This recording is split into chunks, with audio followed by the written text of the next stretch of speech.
Alors, avant que je vous explique la peinture dynamique, comment ça fonctionne techniquement, je vous explique pourquoi elle existe. Ne faites pas ceci, regardez juste. Donc, je prends le crayon. Dans Illustrator, depuis la première version, il est possible de faire des traits indépendants les uns des autres, de ce genre-là, ou des formes fermées. Ça, c'est ce qu'il était possible de faire jusqu'à présent dans Illustrator et de gérer facilement. OK ?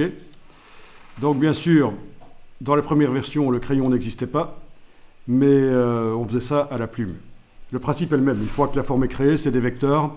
Soit c'est des vecteurs ouverts, soit c'est des vecteurs fermés. Et quand on veut coloriser, il n'y a aucun problème, ça marche. Par contre, à un certain moment, il y a des artistes qui sont arrivés dans Illustrator et qui ne connaissaient pas nécessairement exactement comment ça fonctionne. Et voilà ce qu'ils faisaient, les artistes. Ils dessinaient des formes composées de plusieurs traits.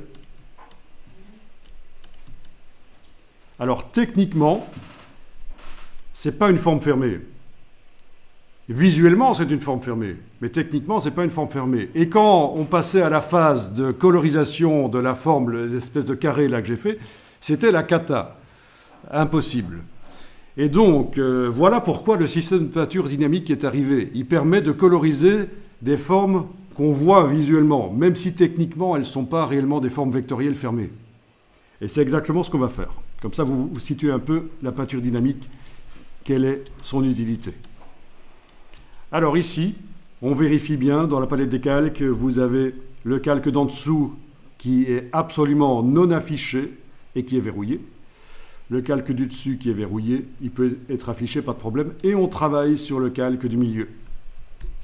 Alors voilà, vous allez faire un CTRL A sur le PC, commande A sur le Mac, donc ça correspond à sélection, tout sélectionner. Logiquement, il n'y a que les traits de la chaussure qui se sélectionnent chez vous.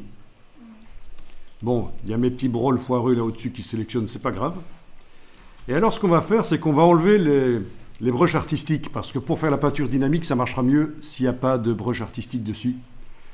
Et par la suite, on pourra les remettre, bien sûr, c'est pas un problème.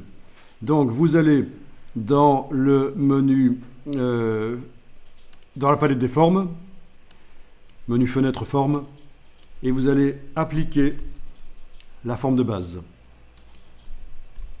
Donc, vos formes artistiques ont disparu. Ah, ça c'est intéressant, il y a plein de trous partout.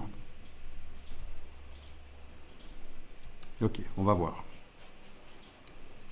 Alors au niveau de l'épaisseur, est-ce que c'est correct? Il faut aller voir dans la palette contour. Si vous avez une épaisseur trop grande... Ah oui déjà, menu fenêtre contour, il ne m'indique pas quelle est l'épaisseur de contour. Ça veut dire que parmi les formes sélectionnées, il y a différentes épaisseurs de contour. Vous pouvez tester éventuellement un point, 1 mm je veux dire, parce que c'est réglé en millimètres. C'est des points chez vous ou des millimètres? Ok, parce que dans les préférences unités, on a été précédemment indiqué que les contours étaient en millimètres. Mais sinon, si vous avez les points, il suffit de taper 1 mm et dès que vous validez par la touche tabulation, ça va faire la conversion en points. Alors, c'est un peu trop épais, 1 mm, donc ici, je vais mettre 0,25. Voilà. J'ai pas besoin de très épais pour ce qu'on va faire.